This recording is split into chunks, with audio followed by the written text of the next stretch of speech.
Barang siapa yang mengucapkan ini di siang hari, tak disebutkan jumlahnya, sekali atau dua kali, mukinan biha, penuh dengan keyakinan tanpa meragukan sedikit pun, famata min yaumihi qabala ayyumsiya, kemudian orang itu meninggal sebelum datang waktu sore.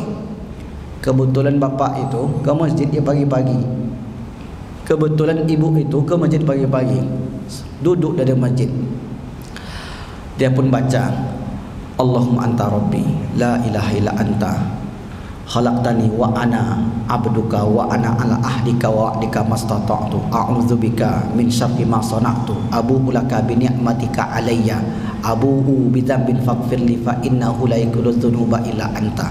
Dia renungkan maknanya, dia pahami maknanya, dia yakini dengan seyakin-yakinnya, lalu Allah takdirkan meninggal di hari itu, fahuwa min ahlil jannah, maka orang itu masuk dari keluarga ahli jannah. Ahli jannah itu artinya penduduk surga. Wa man qalaha minal laili, malamnya dibaca lagi sebelum tidur, Pak. Sebelum tidur dibaca oleh ibu itu. Bapak, apa yang bapak amalkan sebelum tidur?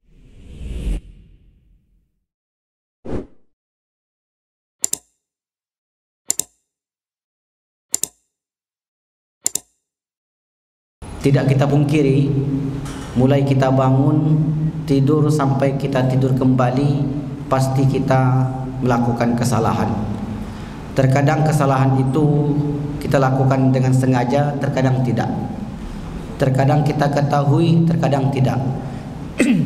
Maka oleh karena itu, agar kesalahan-kesalahan ataupun dosa-dosa itu dihapuskan oleh Allah Subhanahu wa taala, maka di dalam kajian ini kita akan menjelaskan amalan-amalan agar dosa itu dihapuskan oleh Allah Subhanahu wa taala. Di dalam Al-Quran, Quran surat yang ke-39 Az-Zumar ayat yang ke-53, Allah berfirman, A'udzubillahi minasyaitonirrajim, Qul ya ibadiyalladzina asrafu ala anfusihim la taqnatu min rahmatillah innallaha yaghfirudz dzunuba jami'a innahu huwal ghafurur rahim. Katakanlah, wahai hamba-hambaku, kata Allah Subhanahu wa taala kepada hambanya, wahai hamba-hambaku yang melampaui batas, yang telah melakukan kezaliman, melakukan perbuatan dosa, janganlah kamu berputus asa dari rahmat Allah. Sesungguhnya Allah mengampuni dosa-dosamu. Sesungguhnya dialah Allah yang maha pengampun lagi maha penyayang. Artinya Bapak Ibu, jangan pernah kita berputus asa terhadap dosa yang pernah kita lakukan, karena Allah Subhanahu wa taala akan mengampuni dosa-dosa itu selama kita datang kepadanya. Nah, ini adalah garansi daripada Allah bahwasanya manusia tak lepas daripada yang namanya kesalahan. Sehingga Allah SWT sampaikan, jangan pernah berputus asa. Sebesar apapun dosa yang kamu lakukan, sebanyak apapun dosa yang kamu perbuat, insya Allah dengan mendatangi Allah. Mendatangi Allah itu di mana? Ya bisa saja di rumahnya, itu yang paling dekat. Maka disebut dengan Baitullah, rumah Allah Subhanahu wa taala.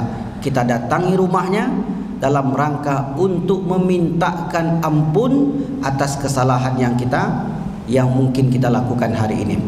Dan hadis pun mengatakan nanti di hari kiamat, dari Abi Burdata an abihi, dari Abu Burdah dari bapaknya, dari Nabi sallallahu alaihi wasallam bersabda, yaji'u yaumal qiyamati nasun, akan datang pada hari kiamat kelak sekelompok manusia, minal muslimin, orang-orang muslim, bidzunubin amsalil jibal, dosa mereka itu seperti gunung.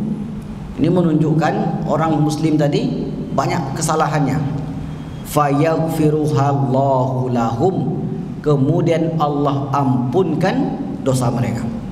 Luar biasa Bapak Ibu. Begitulah rahmat dan kasih sayang Allah. Lalu pertanyaannya adalah, apa amalannya? Nah, ini pertemuan yang ketiga. Pertemuan sebelumnya kita jelaskan ada sebuah zikir yang kita baca sepanjang hari, atau minimal Bapak Ibu baca 10 di pagi hari, 10 di sore hari. Makanya saya tengok sebagian masjid habis solat dia baca 10 kali. Apa zikirnya, Pak? Man qala la ilaha illallah wahdahu la syarikalah lahul mulku wa lahul hamdu yuhyi wa yumit wa huwa ala kulli syai'in qadir. Dibaca 10 kali. Coba perhatikan. Ada beberapa masjid dibaca 10 kali. Membaca 10 kali ini pandai-pandai para ulama atau memang teks dari Nabi? Itu teks dari Nabi. Maka sekurang-kurangnya di pagi hari kita baca itu 10 kali. Hina yusbiha la ilaha illallah wahdahu la syarikalah lahul mulku wa lahul hamdu wa huwa ala kulli syai'in wa yumit wa huwa ala kulli syai'in qadir ghufira lahu dzunubuhu. Maka Allah gugurkan kesalahan-kesalahannya. Nah, di sore harinya dibaca lagi oleh orang tersebut. Nah, di redaksi yang lain, kalau orang itu baca sebanyak 100 kali, 20 pagi ba'da subuh, 20 ba'da zuhur, 20 ba'da asar, 20 ba'da maghrib dan 20 ba'da isya, maka 4 keutamaan yang ia peroleh. Maka ke yang 4 ini bisa Bapak tengok di kajian kita sebelum ini di channel Masjid Al-Falah. Maka pada malam ini kita akan lanjutkan kepada amalan selanjutnya, yaitu orang yang beristighfar. Istighfar, apa sebenarnya makna istighfar itu? Istighfar itu dari kata ghafara. Tahu tameng kalau orang berperang? Tameng penghalang kepala. Itu dalam bahasa Arabnya milfar. Macam helm. Helm itu milfar dari kata ghafara. Apa fungsinya helm? Melindungi kepala kalau jatuh tak langsung terbentur.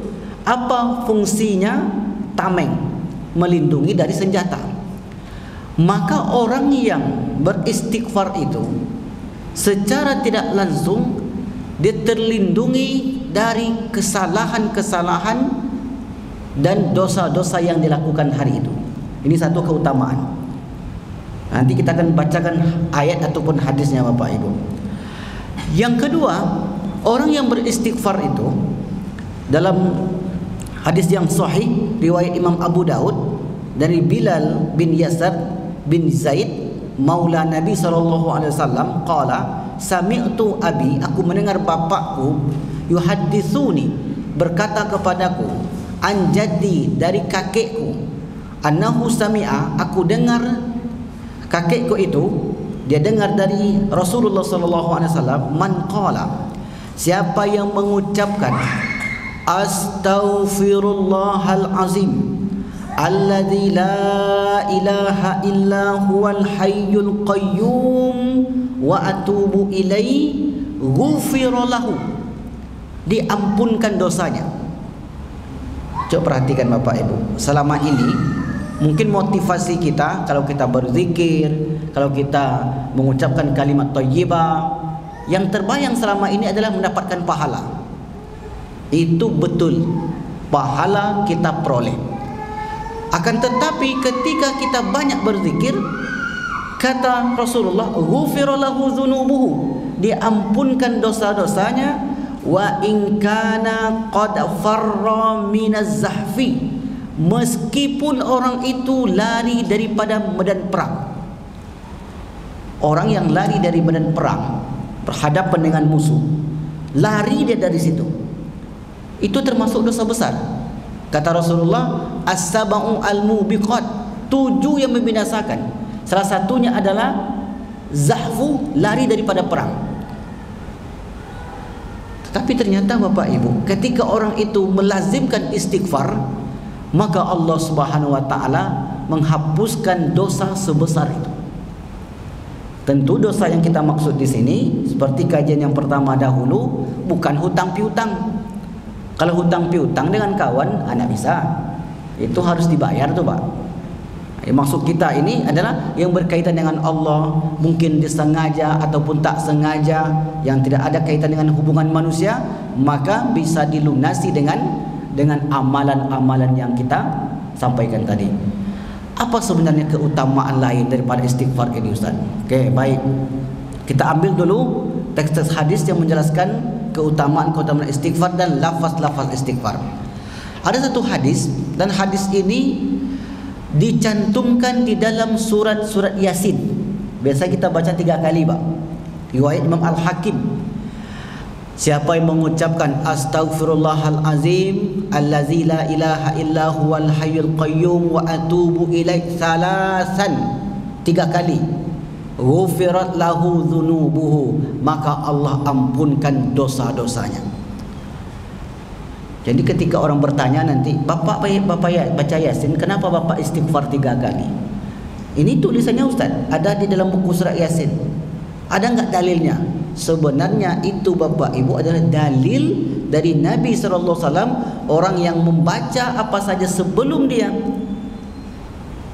membaca Al-Quran atau yang lainnya, 3 kali dibaca, maka Allah gugurkan daripada kesalahan-kesalahan ataupun dosa-dosanya. Okey, baik. Berikutnya lafal-lafal istighfar. Ada yang disebut dengan sayyidul istighfar. Sayyidul artinya seutama-utama istighfar. Jadi Bapak Ibu nanti bisa pilih istighfar yang kita baca di awal tadi, astaghfirullahalazim allazi la ilaha illa huwal hayyul qayyum wa atubu ilaih. Jumlahnya maka minimal 3 kali. Waktunya ada di Al-Quran, satu ayat mengatakan wabil asharihim yastaghfirun. Di waktu-waktu sahur mereka beristighfar. Waktu sahur itu berarti dia bangun pagi, subuh, sebelum dia melakukan aktivitas lainnya, dia pun kemudian beristighfar. Bangun pagi, dia istighfar, astaghfirullahalazim allazi la ilaha illa huwal hayyul qayyum wa atubu ilaih. Gugurlah satu kesalahannya, astaghfirullahalazim allazi la ilaha illa huwal hayyul qayyum wa atubu ilaih. Tetapi ada penghulu istighfar yang apabila seseorang membacanya di pagi hari atau dibacanya di sore hari, lalu kemudian orang itu meninggal pada hari itu, kata Rasulullah SAW, dakhalal jannah. Rupanya mudah, masuk surga itu mudah sekali, banyak sekali amalannya. Jadi makanya di ayat yang pertama tadi, la taqnatu min rahmatillah, jangan kalian pernah berputus asa dengan rahmat Allah. Innallaha yaghfirudz dzunub, sungguhnya Allah mengampuni dosa. Caranya dari Shaddad bin Aus radhiyallahu anin Nabi sallallahu alaihi wasallam qala, sayyidul istighfar, penghulu istighfar, ayyaqulul abdu, seorang hamba mengatakan, Allahumma anta rabbi la ilaha illa anta khalaqatani wa ana abduka wa ana ala ahdika wa wa'dika mastata'tu abu'u a'udzu bika min syarri ma sana'tu abu'u laka bi ni'matika alayya wa abu'u bidzanbi faghfir li fa innahu la yaghfirudz dzunuba illa anta. Belum kita terjemahkan kira-kira apa maknanya istighfar ini sehingga keutamaannya luar biasa. Kata Rasulullah sallallahu alaihi wasallam, man qalaha, siapa yang mengucapkan kalimat sayyidul istighfar tadi, minan nahari, di siang hari, mukinan biha, penuh dengan keyakinan. Keyakinan ini munculnya dari mana? Dari makna. Kalau tak paham makna, yakin biasanya lemah. Makna itu ilmu, kita mengetahui sesuatu menjadi yakin karena pengetahuan kita. Pengetahuan itu dari ilmu. Nah, pengetahuan dari makna zikir tadi, tauhidul istighfar tadi membuat kita yakin. Barang siapa yang mengucapkan ini di siang hari, tak disebutkan jumlahnya, sekali atau dua kali, mukinan biha, penuh dengan keyakinan tanpa meragukan sedikit pun, famata min yaumihi qabala ayyumsiya, kemudian orang itu meninggal sebelum datang waktu sore. Kebetulan bapak itu ke masjid dia pagi-pagi, kebetulan ibu itu ke masjid pagi-pagi, duduk dari masjid, dia pun baca, Allahumma anta rabbi la ilaha illa anta khalaqtani wa ana abduka wa ana ala ahdika wa wa'dika mastata'tu a'udzubika min syarri ma sana'tu abu'u laka bi ni'matika alayya abu'u bi dzambin faghfirli fa innahu la yaghfiru dzunuba illa anta. Dia renungkan maknanya, dia pahami maknanya, dia yakini dengan seyakin-yakinnya, lalu Allah takdirkan meninggal di hari itu, fahuwa min ahlil jannah, maka orang itu masuk dari keluarga ahli jannah. Ahli jannah itu artinya penduduk surga. Wa man qalaha minal laili, malamnya dibaca lagi sebelum tidur, Pak. Sebelum tidur dibaca oleh ibu itu. Bapak, apa yang bapak amalkan sebelum tidur? Selama ini kami baca 3 qul Ustaz. Kami baca surat Al-Muluk. Surat Al-Muluk itu istimewa, Pak. Surah Al-Muluk nanti kita jelaskan apa keutamaan surah Al-Muluk.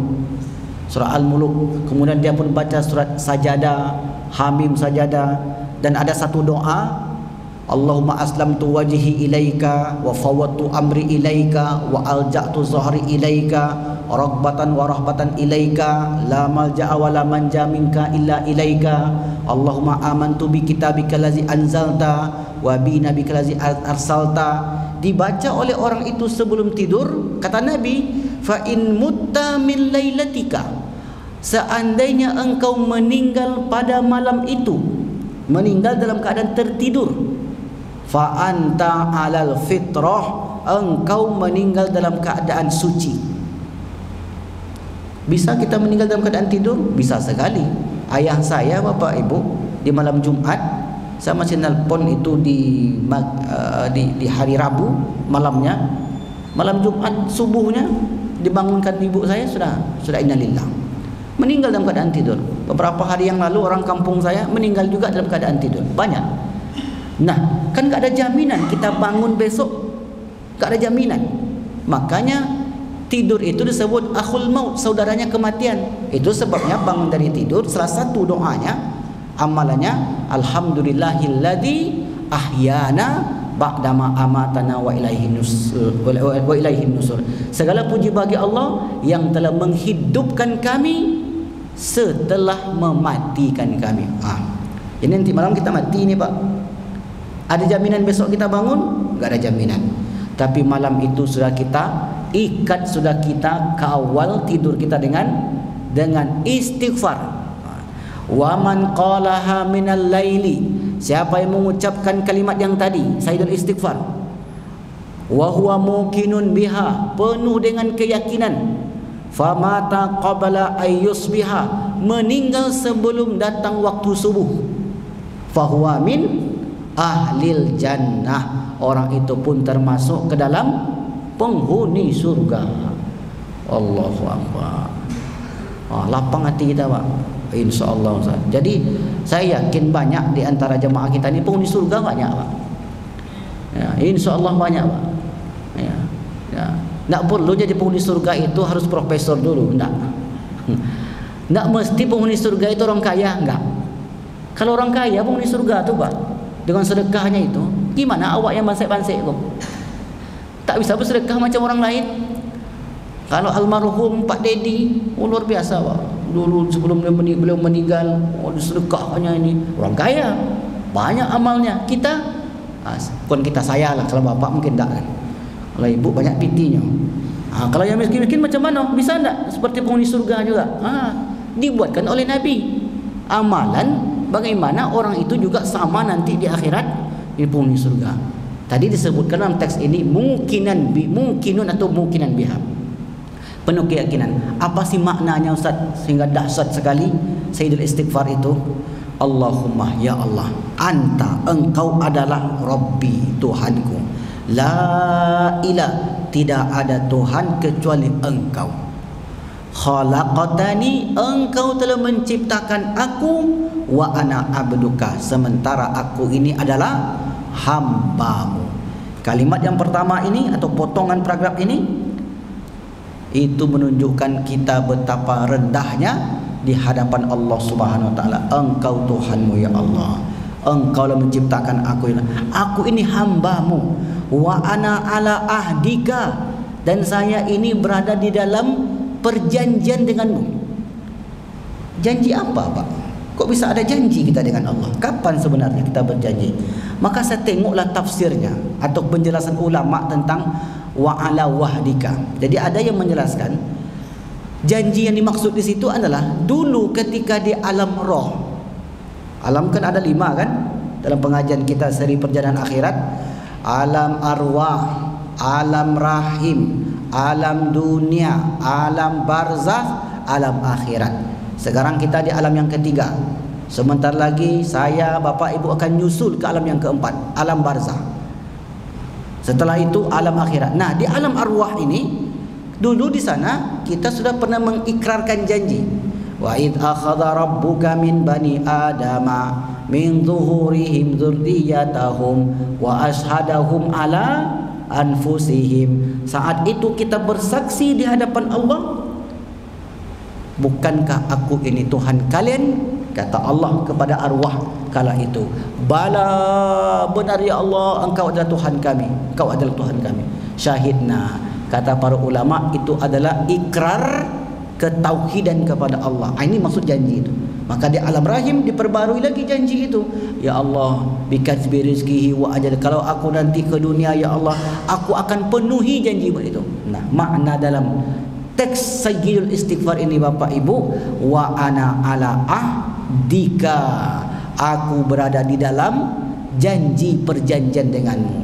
Mudah-mudahan Bapak Ibu, janji kita dulu, kita Muslim, kita menyembah Allah di alam arwah, kita katakan kami akan tunduk kepadamu ya Allah. Mudah-mudahan sampai akhir hayat kita tetap di dalam janji itu. Makanya ada doanya supaya kita terus istiqomah. Doa ini maka silakan dihafal, silakan diamalkan. Allahumma khtim lana wa ajalana bihusnil khatimah. Ya Allah, tutuplah, Allah makhtim lana, tutuplah usia kami, wa ajalana, ajal kami, batas umur kami, bihusnil khatimah, dengan penutupan yang baik. Wala takhtim alaina, jangan engkau tutup usia kami bisu'il khatim. Kalau Bapak Ibu belum dapat zikir-zikir semacam ini atau belum hafal, nanti minta ke saya teksnya. Karena teks ini sudah saya buatkan Bapak Ibu. Jadi modul kita sudah kita susun. Judulnya di sini 40 amalan penggugur dosa. Makanya saya bawa iPad ini. Jadi setiap pengajian itu sudah saya buatkan. Nah, ini apa namanya? Step-stepnya. Jadi kalau ada Bapak Ibu nanti yang mau minta, Ustaz, zikir kemarin saya belum hafal lagi Ustaz, boleh nggak dikirim? Boleh, insyaAllah. Nanti Bapak Ibu minta saja nomor saya ke Pak Tony, ke siapa saja, nanti akan kita kirimkan teks-teksnya itu, insyaAllah. Yang penting Bapak Ibu bisa amalkan. Karena memang ketika pengajian itu tak ingat lagi. Nanti sampai di pintu masjid itu udah lupa lagi. Apa kata Ustaz tadi itu ya? Biasa itu Pak, saya pun kadang lupa Pak. Nah, kan nanti ibu-ibu mintanya. Ada ibu-ibu, Ustaz, kami kemarin ngaji Nurul Yakin Ustaz, Ustaz bacakan teksnya. Maklumlah kami ini Ustaz, katanya. Dah lemah memorinya Ustaz. 2 kali pun Ustaz ulang, belum nangkap lagi Ustaz. Itu profesor tuh Pak. Ada Nurul Yakin tuh profesor, dia nulis terus dia. Itu pun lupa. Apalagi awak tak profesor kan? Jadi nanti minta saja. Oke, baik. Sampai mana tadi? Sampai janji. Wa wa'dika mastata'tu, dan ahdika wa wa'dika, janji-janjiku kepadamu sekuat tenagaku. Artinya kita minta kepada Allah, ya Allah, aku akan pertahankan ikrar janjiku dulu yang aku ikat denganmu sampai aku akan meninggal. Maka untuk meminta kekuatan ini ada satu doa yang diajarkan Nabi. Apa bunyi doanya? Allahumma a'inni ala zikrika wa syukrika wa husni ibadatika. Ya Allah, bantulah hamba untuk mengingatmu. Kita kadang Pak harus minta bantu pada Allah Pak. Kalau kita sudah keluar Pak, apalagi ke pasar, saya pun merasakan kalau dah ke pasar tu Pak, nak ingat lagi kadang tu untuk ibadah. Apalagi sampai ke Ramayana, putar, tengok jam, dah jam 2 rupanya. Sampai sini putar, tengok jam, dah jam 4 rupanya. Ya Allah, Allahumma a'inna, kalau ramai-ramai. Kalau sendiri, Allahumma a'inni, ya Allah, bantulah hamba ala zikrika, untuk mengingatmu, wa syukrika, agar aku terus mampu bersyukur kepadamu, wa husni ibadatika, agar ibadahku ini semakin hari semakin baik. Perlu minta tolong kepada Allah. Mastata'tu, maka kita minta kepada Allah agar kita terus diberi kemampuan. Terkadang kalau tak begitu Bapak Ibu, kalau tak kita minta kepada Allah untuk beribadah ini, disitulah terkadang muncul rasa malas. Muncul saja Pak. Maka ketika muncul rasa malas itu, ya Allah, bantu hamba untuk terus ke masjid Istiqomah ya Allah. Ya Allah, bantu hamba untuk bisa terus beribadah kepadamu ya Allah, sampai akhir kehidupan kami ini. Lanjutnya, a'udzubika, aku berlindung kepadamu ya Allah, min syarri, dari segala keburukan, ma sana'tu, apa yang aku lakukan hari ini. Ada yang kita lakukan itu sengaja atau tidak. Contoh, bapak pulang dari luar, tutup pintu, tutupnya terlalu keras, tersinggung bini. Abang ni marah nampaknya ni. Enggak marah, memang tak capek tadi. Dorong pintu tu rasanya pelan aja, rupanya pam bunyinya. Tersinggung bini. Atau sebaliknya, tersinggung pula istrinya. Nah, makanya katanya min syarri ma sana'tu, apa yang aku buat, yang sengaja ataupun tak sengaja. Ada kisah Bapak Ibu. Ini guru saya. Dia ngajar di pesantren Darul Hikmah. Berdua suami istri. Habis ngajar pada solat asar, dia pun pulang dari Darul Hikmah, tinggal di Air Tiris. Lalu kemudian singgah di Masjid Arfa'un Nas Kundri. Pas selesai solat, pulanglah suami ini. Pulanglah dia. Sang suaminya pulang, sampai di Air Tiris, sampai di rumah, ustaz saya ini nanya ke anaknya, umi kalian mana, kata dia. Bukannya sama abah tadi. La ilaha illallah, tinggal di Arfa'un Nas. Ibu dah pernah mengalami? Belum lagi. Ini asli nih Pak. Tapi istrinya enggak marah Pak. Maklumlah lah tua ustaz, kata dia. Terkadang begitu. Kita ini terkadang kalau sudah berumur tuh tak sengaja kita Pak. Mana mungkin dia tinggalkan istrinya. Jadi akhirnya karena dia suami istri sudah biasa, main ketawa aja. Itulah abah kalian ni, kalau dia sudah ini tak ingat lagi umi dia, agaknya cari yang lain ya. Dia gurau-gurau aja dia. Tapi kalau orang yang bawa perasaan Pak, sampai di rumah mengamuk tuh. Nama min syarri ma sana'tu, ada yang kita sengaja, ada yang tak sengaja. Macam tadi tu enggak sengaja. Tapi kalau tak pandai dia menyikapi, bisa jadi masalah. Sedikit aja masalah tu jadi besar dia.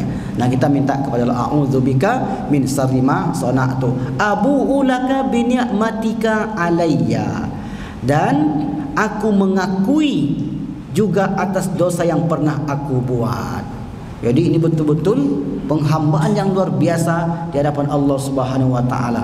Dari sekian banyak tadi kelemahan-kelemahan kita, kesalahan-kesalahan kita yang sengaja ataupun tidak, maka kata Rasulullah, faghfir li ya Allah, ampunkanlah saya. Ampunkan di sini maknanya Bapak Ibu ada dua. Ada yang ditutup dosa itu, ada yang dihapus. Makanya tadi ada hadis fayaghfiruz dzunuba jami'a. Akhirnya dosa orang beriman ketika di akhirat terhapus Pak. Ada yang ditutupi, ada yang terhapus. Maka dengan banyak dia banyak dia beristighfar, terhapuslah dosa-dosanya tadi. Fa innahu la yaghfiruz dzunuba illa anta. Ini manfaat yang kita dapatkan, ketenangan jiwa, diampunkan dosa, Dan di sisi lain, istighfar ini dalam hadis yang sahih, Rasulullah bersabda, riwayat Abu Dawud, man lazimal istighfar, siapa yang melazimkan istighfar terus menerus. Ini batasnya enggak tentu. Orang beristighfar ini apakah harus orang yang berdosa? Tidak. Contohnya Pak, habis solat, apa dosa kita? Enggak ada dosa kita. Assalamualaikum warahmatullahi, assalamualaikum warahmatullahi, astagfirullahalazim. Nabi sendiri 70 kali sehari minimal beristighfar. Karena dosa enggak dia? Enggak. Maka kata Rasulullah, siapa yang melazimkan istighfar, yang diharapkannya pahala, yang diharapkannya dosa diampuni. Kemudian ada yang lain, man lazimal istighfar, siapa yang melazimkan istighfar, ja'alallahu lahu min kulli daikin makhraja, Allah lapangkan dari segala kesempitannya. Wa min kulli hammin faraja, dari segala kesulitan hidup yang dia lalui, Allah berikan jalan keluar. Wa razaqahu min haitsu la yahtasib, dan Allah rezekikan dia dari yang tak disangka-sangka. Ada dua kisah menarik Bapak Ibu. Yang pertama, tentang kehebatan istighfar ini, selain menghapuskan dosa dan mendapatkan pahala. Jadi ada dulu seorang thalibul ilmi, ketika belajar, dia diajarkan oleh syekhnya tentang keutamaan istighfar. Murid ini termasuk murid yang hidupnya susah, sehingga enggak tuntas belajarnya. Setelah sekian bulan atau sekian tahun belajar dengan sang syekh, dia pun menghilang tak tahu ke mana. Setelah sekian tahun bertemu lagi dengan syekh ini, dalam keadaan hartanya yang sudah berlimpah ruah, banyak sekali harta, jadi orang kaya. Sang syekh pun heran, kenapa kau bisa kaya? Apa bisnismu? Kata sang anak ini, saya tak ada bisnis wahai syekh. Apa amalanmu? Saya mengamalkan istighfar 10.000 satu hari. Kalau kita mungkin sampai sariawan tu Pak, astagfirullahalazim, astagfirullahalazim, astagfirullahalazim. Ini kisah nyata. Nah, taruhlah misalnya enggak ada kisah semacam itu Pak, misalnya enggak ada cerita-cerita seperti itu, kita enggak percaya. Masa iya sih Ustaz? Tapi ya penuh dengan keyakinan. Jangan sambil marah-marah, astagfirullahalazim, sambil hati jengkel, astagfirullahalazim. Jadi memang dalam penuh keyakinan. Maka akhirnya orang ini dibukakan pintu rezekinya oleh Allah tanpa disangka-sangka, beristighfar. Ini satu kisah. Kisah yang kedua ini kisah populer dan selalu disampaikan oleh para ulama, yaitu kisah seorang penjual roti yang setiap hari amalnya istighfar. Ketika manggang roti, astagfirullahalazim. Ketika bungkus roti, astagfirullahalazim. Ketika macam Pak, lupa saya namanya ya, macam orang yang punya dagangan lah, ketika dia memasakkan mie ayamnya, ya, abang ya, astagfirullahalazim. Ketika dia menghidangkan lontongnya, astagfirullahalazim. Ini orang Pak, setiap kali jual ke pasar, astagfirullahalazim, astagfirullahalazim. Suatu malam lewatlah Imam Ahmad bin Hanbal mencari tempat penginapan. Enggak ada penginapan ketika itu. Lalu kemudian dicari-cari sampailah bertemu dengan pedagang ini. Wahai tuan, tuan mau ke mana? Saya mau cari tempat penginapan. Tak ada penginapan, saya mau tidur di masjid, tapi masjid pun ditutup. Kalau tuan mau, nginap saja di rumah saya. Nginaplah Imam Ahmad bin Hanbal di rumahnya. Setelah sampai di rumahnya, siapkan kamar, kemudian disuruh beristirahat. Sang bapak tadi terus melanjutkan pekerjaannya. Setiap kali dia mengambil roti, mengadon roti, memasak roti, memanggang roti, astagfirullahalazim, allazi la ilaha illa huwal qayyum atubu ilaih, astagfirullahalazim. Terdengarlah sayup-sayup oleh Imam Ahmad bin Hanbal. Beliau pun keluar. Wahai tuan, bolehkah saya bertanya? Boleh. Sejak kapan tuan membaca kalimat ini? Sejak masa muda dahulu. Apa yang tuan dapat? Seluruh permintaan saya dikabulkan Allah, kecuali satu. Heran Imam Ahmad bin Hanbal, apa yang satu itu? Dari dulu saya minta kepada Allah melalui amal ini, bertawassul dengan amal itu diperbolehkan Bapak Ibu, dengan amal soleh kita. Kata beliau, saya ingin bertemu dengan Imam Ahmad bin Hanbal. Subhanallah, kata Imam Ahmad bin Hanbal, semua permintaan Tuhan sudah dikabulkan Allah. Kagetlah orang ini, kok bisa? Sampai hari ini sebelum Ana Ahmad ibni Hanbal, sayalah Imam Ahmad bin Hanbal. Maka di sini orang tadi betul-betul meyakini bahwasanya hadis Nabi itu memang tak pernah salah. Hadis Nabi itu betul-betul terasa oleh dalam kehidupan dia. Bapak Ibu yang dimuliakan Allah Subhanahu wa taala, kisah-kisah semacam ini itu dituturkan oleh para ulama dari masa ke masa. Banyak kisah yang serupa yang dalam kitab-kitab sejarah. Lalu mungkin muncul pertanyaan, kami dah beristighfar Ustaz. Ada orang beristighfar tapi juga enggak berubah. Apa yang salah di situ? Apakah memang belum banyaknya beristighfar atau istighfarnya mungkin sambil tak serius? Apa contohnya, Pak? Habis solat, Assalamualaikum warahmatullahi, Assalamualaikum warahmatullahi, Astaghfirullahalazim allazi la ilaha illa huwal qayyum atubu ilaih, Astaghfirullahalazim allazi. Pas masuk WhatsApp berhenti istighfar dia. Sebenarnya yang membuat terhalang itu adalah kita itu sendiri. Maka oleh karena itu sebenarnya para ulama itu menjelaskan membaca istighfar ini dalam keadaan bentuk khusyuk, dalam keadaan serius. Para salafus soleh dahulu, mereka habis solat, ketika mereka berzikir, zikir istighfar dan zikir lainnya, bahkan kiri kanan mereka itu tak kenal kadang, Pak.